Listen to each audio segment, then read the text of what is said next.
Ela é líder comunitária e ela é muito engraçada.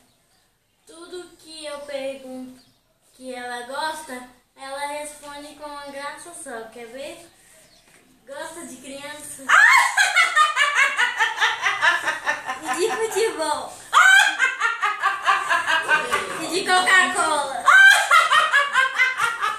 E do marido? E dos filhos? E dos netos? E da mãe? E do pai?